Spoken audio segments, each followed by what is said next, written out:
వచ్చేది. ప్రపంచ ఆదివాసీ దినోత్సవం సందర్భంగా ఖమ్మం జిల్లా సత్తుపల్లి నియోజకవర్గం బి గంగారాంలోని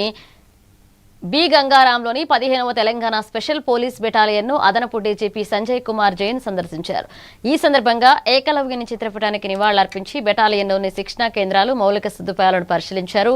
సిబ్బంది సంక్షేమం, శిక్షణ ప్రమాణాల మెరుగుదల, మౌలిక వసతుల అభివృద్ధికి ప్రాధాన్యత ఇస్తామని ఆయన తెలిపారు.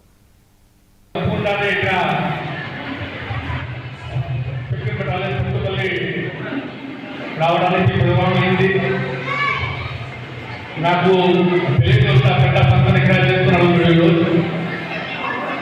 నేను వారంగల్ వచ్చాను. వారంగల్ నుంచి కమాండెంట్కి ఫోన్ చేస్తే సరే ఈరోజు ఆదివాసీ దేశం ఉంది, మీరు వస్తే మంచి ఉంటుంది అంటే నాకు ఇది ఆపర్చునిటీ దొరికింది.